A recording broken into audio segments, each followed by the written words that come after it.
Tonight, a Toronto man accused of a terror plot targeting American Jews.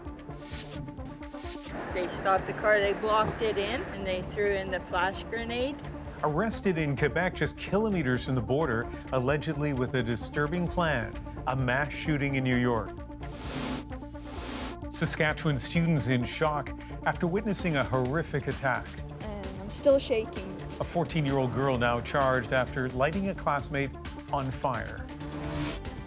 Donald Trump will not face sentencing until after the election.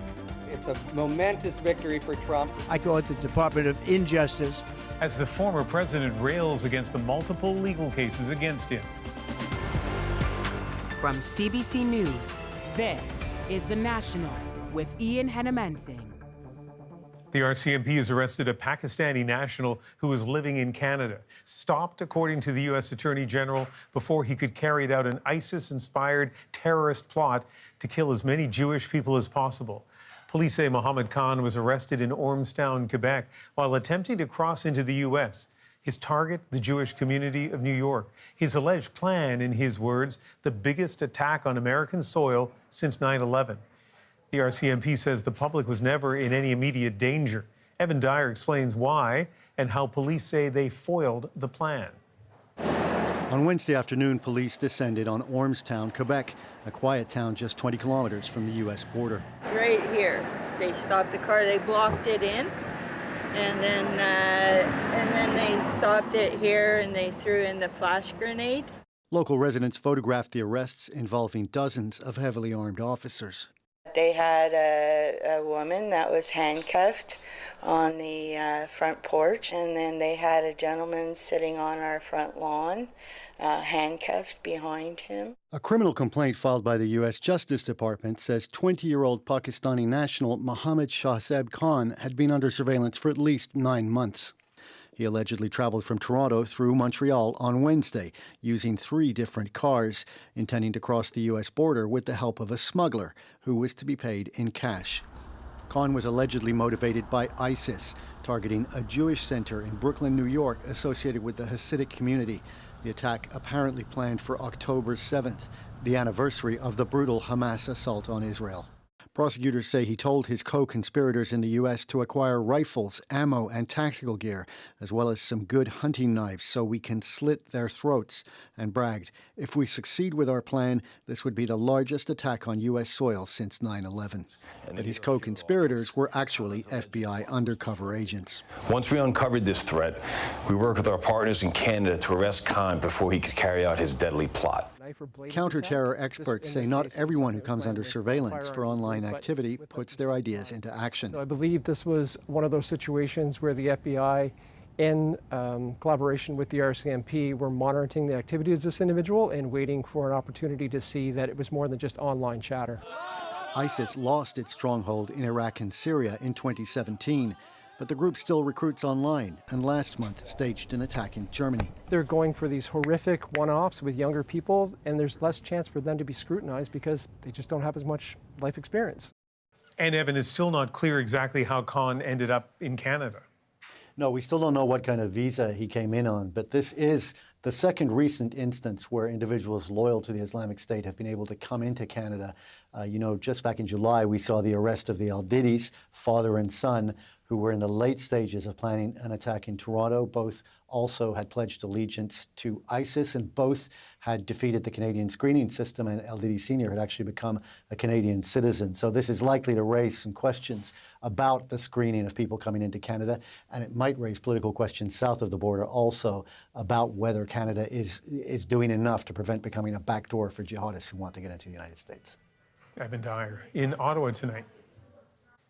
A 14-year-old girl is facing an attempted murder charge tonight after police say she lit another girl on fire inside their Saskatoon school.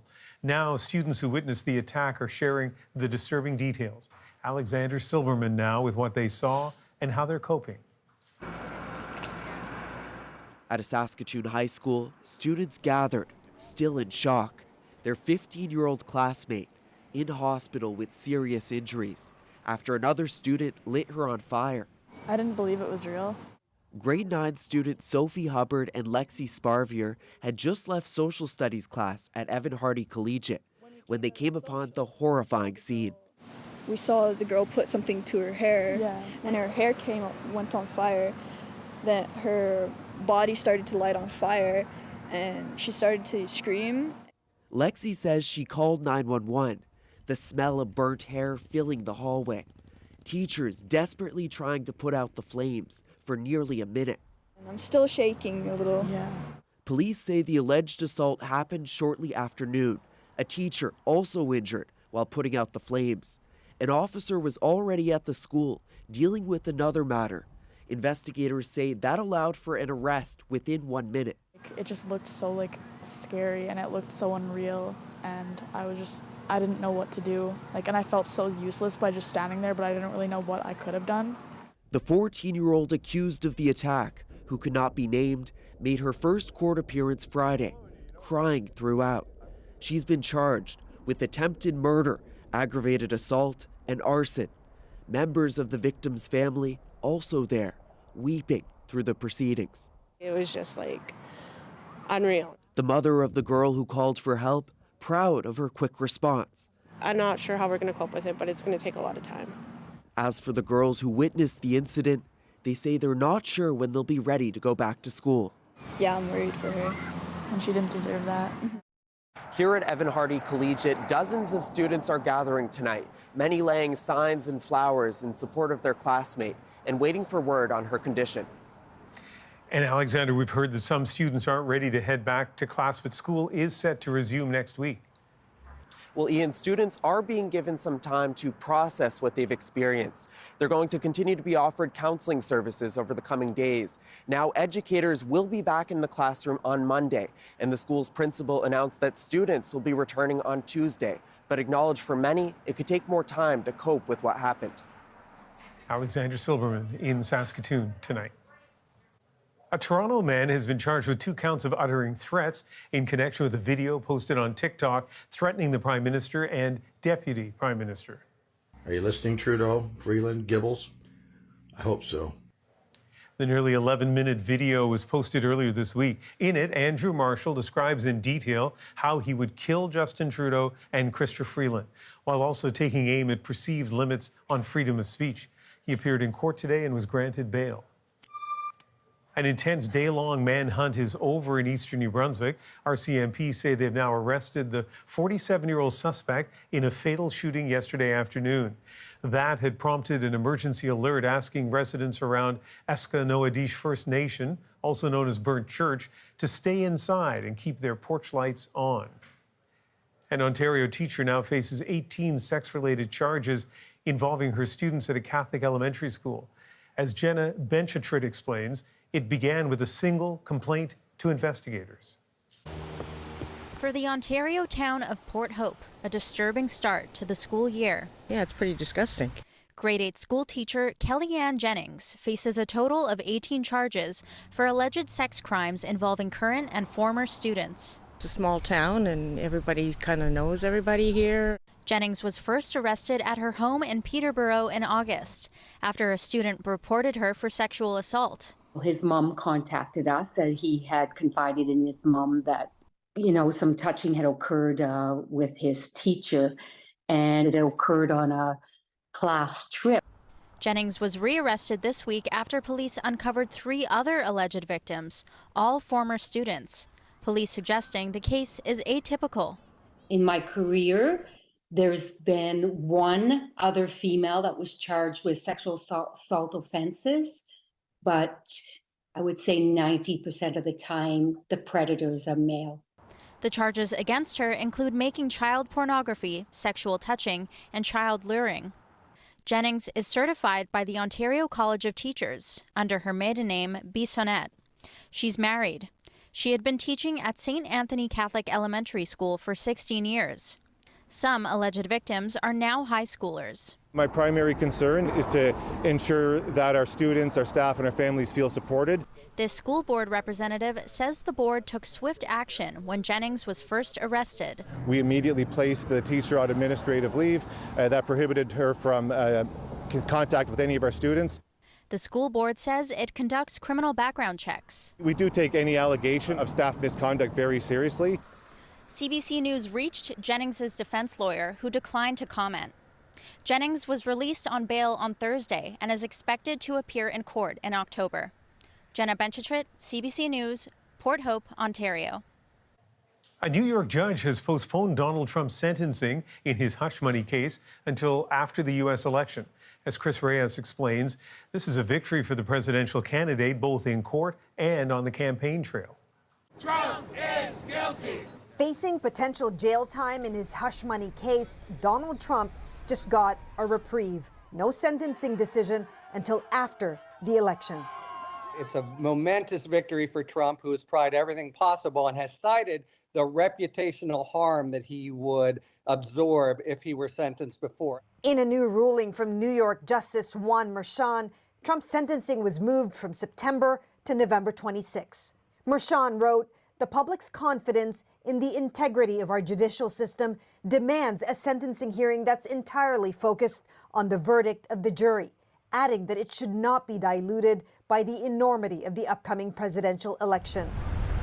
The victory builds on Trump's other legal win from July, when the Supreme Court granted immunity for some presidential actions.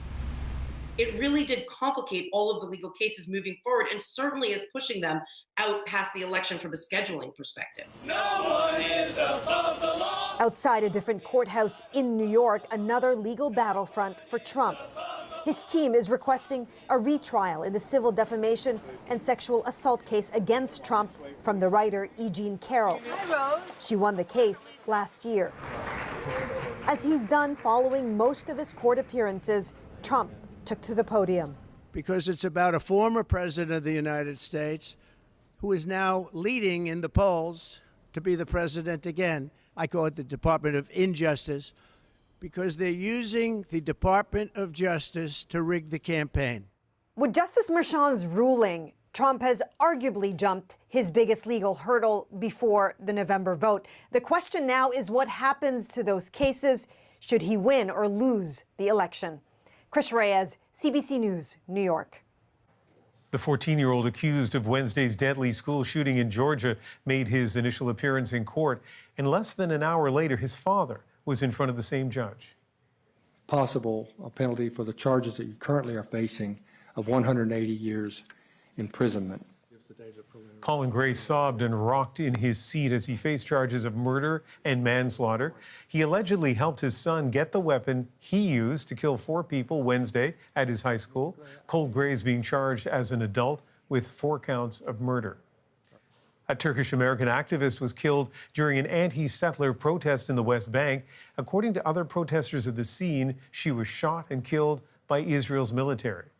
I found her lying on the ground beside the tree, bleeding from her head.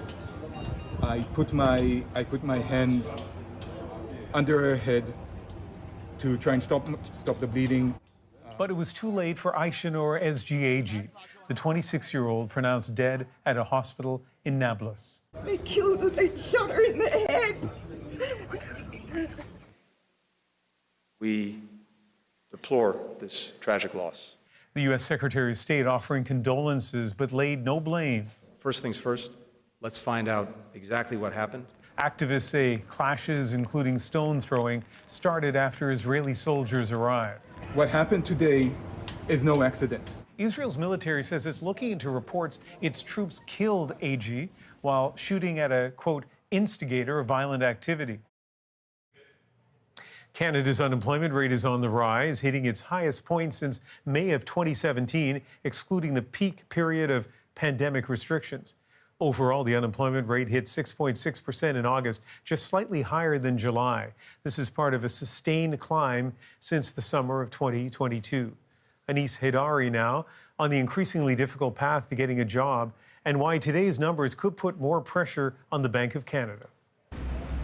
As Canadian students head back to school, a growing number are still trying to find work. Many without success, months into searching. It's been tough applying for jobs, no responses, one interview out of many that come up. It just, and it doesn't end up working out. It's demeaning, it's demoralizing, hard on your mental health. University career planners say it's not a surprise and that a bad job market is really bad for students and recent graduates. In previous years, when the job market was a lot hotter, employers were more flexible to meet students halfway, give them additional flexibility. That's not the case right now. The unemployment rate for people aged 15 to 24 was up to 14.5% in August, but it's up to 6.6% across all age groups. The Bank of Canada has been watching the job market slow down. Just this week, it signaled more interest rate cuts may come as a result. And economists agree, saying inflation is no longer the biggest concern. The risk is that unemployment rate is too high and there is just too much slack in the labor market. While overall job numbers were flat, gains were in part-time work, 66,000 of those jobs. But the economy lost 44,000 full-time positions. The job market is still very challenging. There is not a lot of hiring going on. But make no mistakes, once rates fall further, employers are going to go out and hire. And I suspect that we won't see that happening until early 2025. But for those who need work now, it's hard to wait. I'm always available and always ready for the next interview. Until then, applying for work is the full-time job. Anis Haidari, CBC News, Calgary. Two families from different provinces are sharing their terrifying medical experiences tonight. They say their children could have died if they hadn't trusted their own instincts and demanded care. Shayna Luck now with what they endured and their message for other parents. The dog was mine. An after-school snack for Declan Reimer and his twin brothers. Their parents look on, relieved a terrible time for Declan is over. He was in excruciating pain. He couldn't open his eyes. He started vomiting blood. When he got sick in late May, they took Declan to local emergency rooms in Gimli and Selkirk, Manitoba. But doctors at both hospitals sent them home, saying the symptoms would clear up. Deeply concerned, the family drove an hour to the Winnipeg Children's Hospital, where they learned a sinus infection spread to his brain. Declan needed emergency brain surgery to save his life. His mother, Raylan, says she's glad she pushed to get Declan seen again. I was just so glad that I didn't listen to that inner voice of telling me that I was silly, and I still brought him in because I would hate to think of what could have happened if we hadn't. This Nova Scotia mother had a similar experience. This summer, her son Paxton got a bacterial infection that spread to his brain. They went to local doctors 3 times before heading to Halifax for another medical opinion. He's like, he has to go in for surgery. It's surgery or death. A patient advocacy group says while these are extreme examples, it's a reminder of how strained hospitals are and the importance of advocating. You gotta self-advocate for the family member you're with and to really do what you can to try and get the necessary attention at the time. You'll have lots of fun. The Reimers are frustrated no one caught the infection earlier. They filed a complaint with their local health authority, as did the Nova Scotia family. It never had to get that far. The Manitoba Health Authority wouldn't speak to this case, citing privacy, but said it triages patients by the standards used across the country. In Nova Scotia, the health minister said a quality review is underway and the findings will be shared with Paxton's family. Shayna Luck, CBC News, Halifax. It was a horrific scene on the streets of Vancouver this week. A man attacked at random, his hand severed. The surgical procedure itself is quite involved, is quite technically involved, and takes quite a bit of time. How doctors and first responders work together to reattach it next. Plus, another major test for the federal Liberals. I think that many people are unsatisfied with Mr. Trudeau's government. What a by-election could mean for their electoral fortunes. And later, how many bear cubs can fit in a tree? We've never seen this many at a time. A Manitoba woman found out when she arrived at her farm. We're back in 2.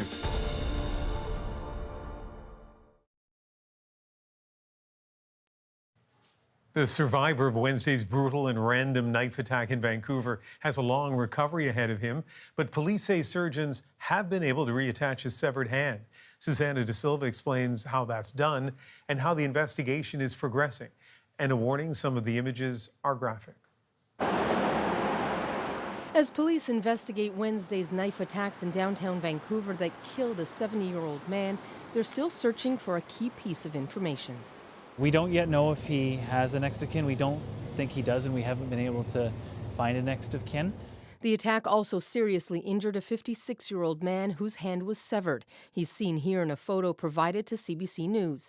The security guard who took it says no one rushed to help because they were confused about what was going on.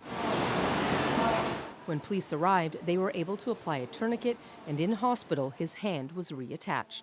Long physical road to recovery, long emotional road to recovery ahead for him. And the surgical procedure itself is quite involved, is quite technically involved. Toronto surgeon Ronald Zucker says he has helped to reattach about half a dozen hands in his career and was involved in Canada's first arm transplant in 2016. He says a sharp cut addressed quickly gives a patient the best chance for success. The first step being identifying and marking all the nerves, veins, and tendons. In general, we use different sutures, different colored sutures. Some of them are green, some of them are beige, and some of them are black with different lengths so that you can align them both in the hand and in the forearm and get the same one. The bones are then reattached in a surgery that can take 10 or 12 hours. For the patient, physiotherapy can begin after about 3 weeks. Outcomes can vary. With rehabilitation and with some physio, he will be able to regain the movement of his fingers and his thumb that he should. The nerve repairs will take even longer. They can take months before the nerve actually grows into the nerves of the hand. He says the victim in this week's attack is likely in for a long recovery, but there is hope he could regain significant movement. Susanna De Silva, CBC News, Vancouver. That shocking attack is part of a string of random violence on the streets of Vancouver. This appears to be a very troubled man. What can be done to prevent it from happening again? Our panel weighs in just a few minutes. Plus, the federal Liberals are facing another major by-election test in what's historically been a safe seat for the party. Really, there's a lot of vote coming to us from disaffected Liberals. What it could mean for Justin Trudeau's leadership. And a family vows to give a relative the burial they say he deserves. When he died, there was no celebration of his life. There was no way to honor him. The fight to bring him home. The National breaks down the stories shaping our world. Next. The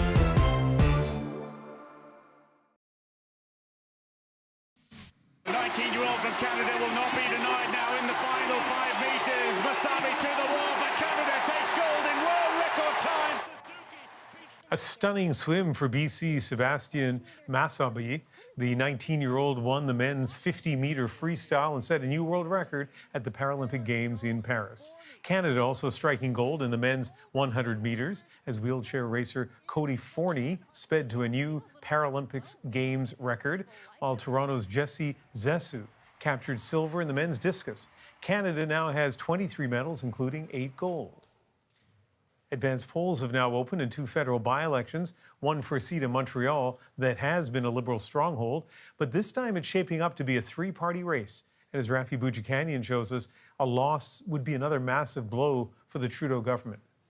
And I'm the candidate with the NDP. A party that does not often resonate in Montreal, but these working-class neighborhoods have bucked voter trends before, and Craig Sauvé is a known quantity. Sauvé. My name is familiar. The NDP is banking on this veteran city councillor's local name recognition at a time Justin Trudeau's name is unpopular across the country. Really, there's a lot of vote coming to us from disaffected Liberals and Blocists. One disaffected voter group the NDP is courting: Muslims, going where the government won't on some issues, such as an immediate recognition of Palestinian statehood. The Liberals, meanwhile, are dealing not just with protests, but internal dissent. More than 50 staff telling the party they won't help in this by-election because they believe the party has not done enough to help Palestinians caught in the Israel-Hamas conflict. They have the right to have their opinion, and I respect that. Trudeau's candidate pulled from Montreal City Council ranks herself. I won 5 other elections. I'm sure I can work on this one to make sure that it happens. That is the momentum I'm feeling. I am doing doors. sometimes with cabinet ministers too. But the Liberals and the NDP are not the only ones campaigning with high-profile guests from beyond the riding. Even the Bloc Québécois is making a play here, buoyed by former and current sovereignist leaders. Well, I think that many people are unsatisfied with Mr. Trudeau's government. A by-election loss for the Liberals in this city, months after a defeat in Toronto, another traditional power base for Trudeau, may well increase pressure on him to resign, just as MPs return to Parliament for the fall. Rafi Boudjikani on CBC News, Montreal. Now it's time to dig deeper into the stories shaping our world. First Nation families fight to reclaim the remains of a relative. You chose to put him in an institution, to take him from his family, so it's your responsibility to bring him back. But first, let's look at the relationship between violence and mental illness after this week's deadly random attack in British Columbia. This appears to be a very troubled man who has a lengthy history of mental health-related incidents. And so an urgent public discussion has again been sparked around safety and prevention. And we brought in two experts to talk about the link between mental health and public safety. And let's start with Keir McDonald, CEO of a Vancouver-based nonprofit that offers supports to people with mental health issues. Keir, when you heard about the attack here on Wednesday and that mental health may have been a factor, what was your reaction? Well, like many, when we heard the news, it was definitely a horrific act and hard to comprehend. The area is an area that, my family frequents regularly. This is downtown Vancouver, an area where we all hope would be safe and that many people attend on a regular basis. So it was shocking, it was horrific, and definitely want to acknowledge the individuals that were seriously harmed and killed. Neil Boyd, longtime criminologist and professor at Simon Fraser University in Metro Vancouver. Your reaction to news of the attack, Neil? Upsetting. We've experienced a change in Vancouver, I think, over the past decade or two.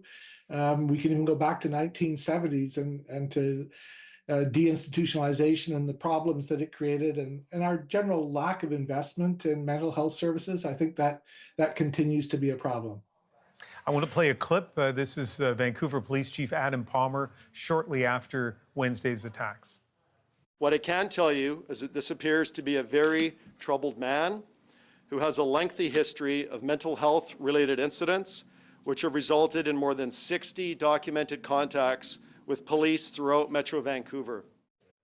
So, Neil, let's pick up where you left off just a moment ago. 60 documented contacts with police, a history of mental health issues. What does that history tell you? Well, it tells us that he presents certain risks to the public, but it's very much a concern. And I think Adam Palmer went out of his way to make the point that mental illness is usually not accompanied by violence. But when you add fentanyl, when you add substance abuse and mental illness in a kind of comorbid state, it becomes a problem. Okay, I want to play another clip from that time, the sort of post-Wednesday attack. This is Vancouver Mayor Ken Sim. We have to pivot. If we don't, we're going to be having more press conferences. We need a comprehensive mental health strategy. We have to look at bail reform. We have to look at conditions of probation. We have to look at supporting more support for mental health. It's pretty broad-based. So, Keir, the mayor basically is calling for a pivot when it comes to how we deal with people with mental health crises, and especially if there's a potential for violence. This is your area of expertise. What do you think the pivot should be? Well, unfortunately, there are no simple fixes or silver bullets. It is important to acknowledge that there has been some work done on strengthening the system. It was touched on earlier around some of the bail reform, which has been a hot topic. Many people ask, why are people committing offences and not being held? Why are they being released when there aren't appropriate, services and supports in community? We have to acknowledge that we have gaps. And as touched on earlier as well, the significant increase in brain injuries we're seeing and the complications caused by the toxic drug crisis is really only complicating and compounding the issue. So when we think about, even back to the closure of Riverview Hospital and really, which in my opinion wasn't a stupid decision. I've heard others quoted as saying it was in recent days, but it was closed for a good reason. But the plan was to replace it with services and comprehensive network of community-based mental health care, and this simply never happened. So, a big step will be towards, again, looking at the risk factor and the risk profile and deeming what is the appropriate level of care, and can people be supported in community? Do they need the hospitalisation and secure care supports? Do they need incarceration? I mean, we really need the full suite of supports, and many just don't exist today. And for people outside Vancouver, Neil talked about deinstitutionalization. Keir, you talked about Riverview Hospital, a mental health facility that was shut down years ago, and a lot of people are concerned about the impact that had. Neil, what about this notion that people who are suffering from mental health illnesses and have a propensity of violence, that something needs to be done to keep them off the street? I mean, there's a difficulty, obviously, in incarcerating people who haven't committed a crime. So from a criminology perspective, talk about that for a moment. Well, it is tricky. I think we have to acknowledge that there's a lot more need for support and for treatment. And at the same time, there are some people who need control. The form that control should take is unclear. And there are many different avenues to pursue. But I think restriction of freedom in some circumstances, I wouldn't recommend a jail environment, but more of a mental health environment with restrictions. I think that's the kind of route we have to consider for a certain percentage of these individuals. We know that the dynamic in our city has changed, and we have to institute policies that respond to that change. And Keir, how do you feel about that? Well, I agree. And I think it's really important to address the issue without perpetuating those harmful stigmas around mental health. And again, when I talk about incarceration, I think about, again, services in the lower mainland of Vancouver, the forensic hospital, for instance, where, again, should individuals have committed offences and deemed non-criminally liable, they are sent to a hospital and ultimately a care facility. It is a secure facility, but where they are accessing care and supports. And this is a big part of the work that Coast Mental Health does as well, in terms of transitioning people out of that environment back into community. But our program is one of very few in the province. So we have about 30 seconds for a last comment from each of you. There are people in the city right now who feel concerned about their safety on the street, and there are going to be people who are going to call for, get tough policies on the part of police and others. So final words, I'll start with you, Neil, on this issue. Well, I don't think get tough policies are the answer, but I do think restrictions are the answer. And as was just said, if you look at a mental health facility that is secure, you're protecting the public, but you're also responding to the need for treatment. So it's care and it's control. Both are necessary. Keir? Yeah, echo those comments, care and control. And really for us, a big one is we don't do enough around the prevention side, and really the early intervention treatment. So things aren't always escalating to a crisis state, which so often seems to be the place where, people are coming into contact, whether it's police or hospital systems. So really those community-based supports that both help get earlier intervention, but are also there to receive people when they come into contact and exiting the health and sometimes criminal justice systems. And Keir, do you have any sense that we're close to the changes that we need to be done? Because there are a lot of people who just feel very pessimistic right now. I do. I mean, a lot of conversations, and I think what progress has taken place is really stronger integration across health, housing. BC Corrections is very much at the table as well, and we're recognising that there's no single ministry, no silver bullet that's going to solve this. The unfortunate thing is it is going to take time and it's going to take money. And in election cycles like we're in, people want answers, they want responses, and they want things to happen quickly. So there are solutions and there are resources out there that we can take short term, but some of the bigger infrastructure, we've just got to start and get moving, and it's going to take some time. Keir McDonald, Neil Boyd, thank you very much. Thank you. Thank you. Coming up, taken from his home as a kid and buried far from family. We've always wanted to bring him home. He'll be buried and remembered and honored. The story of those fighting to bring him home, next on The Breakdown.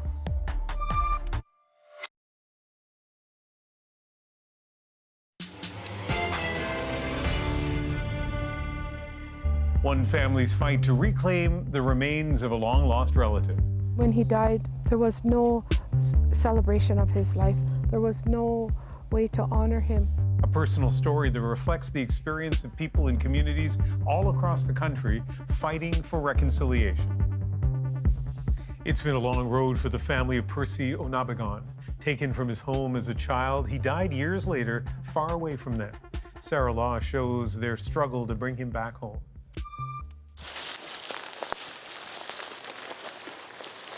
So when you bring Percy back, where will he be buried? He'll be buried right beside his sisters, over there. Do you want to show me? Yes, yeah, I'll take you there. Claire Onabagan is showing me the spot she says her Uncle Percy should be buried. Next to his family, on Long Lake 58 First Nation in Northern Ontario. Percy was 6 when he was taken from his home to St. Joseph's Indian Residential School in Thunder Bay in 1944. That's Uncle Kenny and Percy. He had epilepsy and was partially paralyzed. He ended up spending years in hospitals without his family's knowledge or consent. These are records of Uncle Percy at the hospitals. He was still able to walk and play and have fun. At 27, he died of tuberculosis at a hospital in Woodstock, Ontario. When he died, there was no celebration of his life. There was no way to honor him the way we do here. We celebrate our family, we celebrate their birth, but we also celebrate their passing. And Percy didn't have that. Mom said that she used to sleep with Percy, and he had his own chores in their home. He used to help doing the folding and stuff like that. His family has been fighting to have his remains brought home through the residential school's Missing Children Community Support Fund, but their claim is being denied because Percy was an adult when he died. We didn't hide children or adults who had challenges, whether they be intellectual or physical. We included them in every part of our lives. You chose to put him in an institution, to take him from his family, to take him from everything that he knew. And you hid him until he died. So it's your responsibility to bring him back.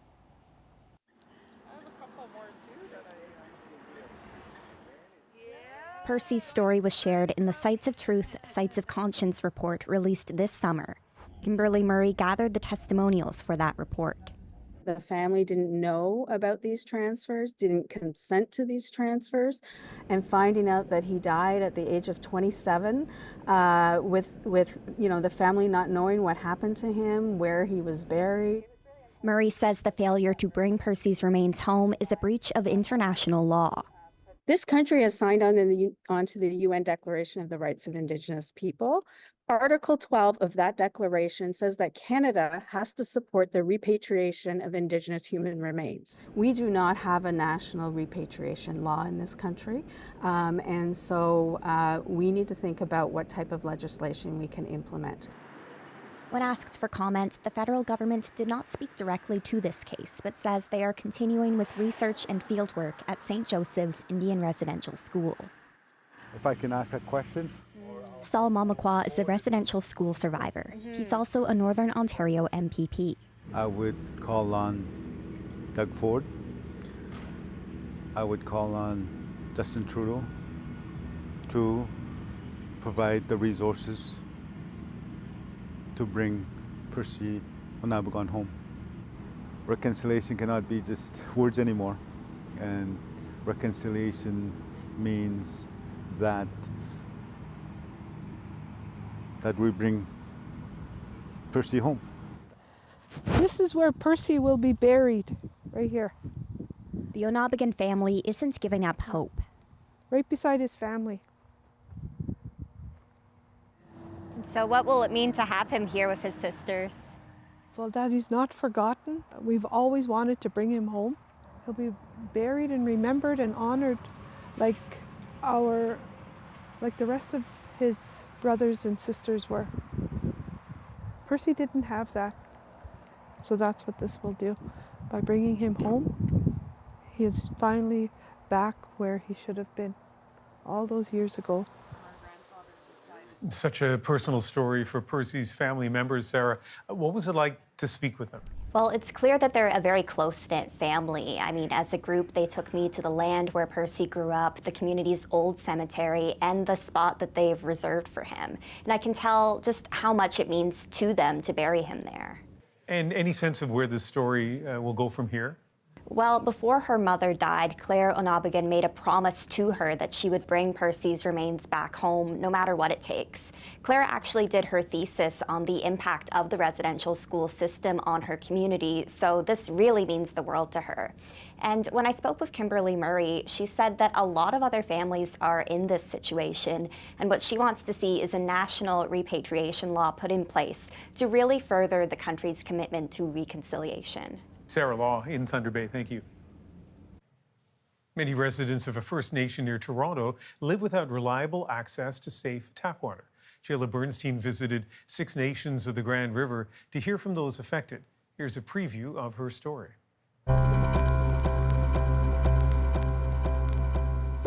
So you don't really trust this water for drinking, eh? No, not at all. We've never ever trusted our tap water.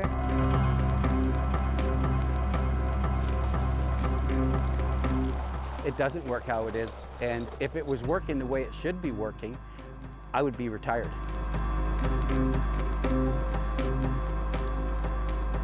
It's a daily concern, but we've normalized it. This is 6 nations of the Grand River. It's not isolated or hard to access. No one outside the community gives a damn. If they did, I wouldn't be here. We'd have to go to the courts to finally get something done. 6 Nations of the Grand River is named for the waterway that runs through its territory. It's about 30 minutes from Brantford and Hamilton, and it's about an hour and a half from Toronto. More people live here than on any reserve in Canada.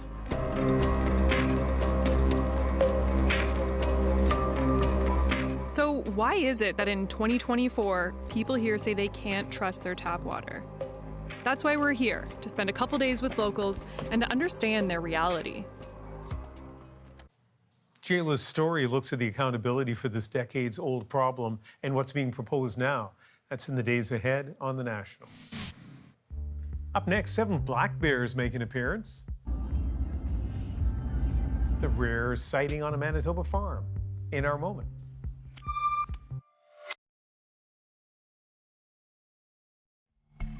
A big pack of black bears, 6 cubs and a mother, were spotted climbing an oak tree on a farm property in Manitoba about an hour north of Winnipeg.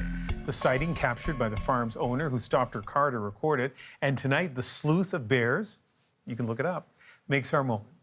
I was just coming into the farmyard, driving by, and noticed that there was bear cubs in the tree. They like the oak trees, but we've never seen this many at a time. There was 6 bear cubs and 1 mother, because I just couldn't believe that there was so many. They went behind the house, and then I did drive to the back of the house, and they did scurry up the tree in the back. We do have a cornfield, I guess, 2 miles from here. We've had experience in the past. They do a lot of damage in the cornfield. They roll around in it. I guess there's lots for them to eat. Some people were wondering too if the mother was fostering cubs, because apparently that's what a mother bear will do if something happened to another mother. As long as I guess you don't get in between the mom and her cubs, you're usually quite safe. It is nice to see a family like this. And the bears apparently have been hanging out there, coming back. And the family is kind of kind and compassionate, but they do have a limit. The bears are welcome to hang around as long as they don't mess with the corn. That is The National for September 6th. You can join me Sunday for Cross Country Checkup on CBC Radio and CBC News Network, and later that night, back here for The National. Have a great Saturday.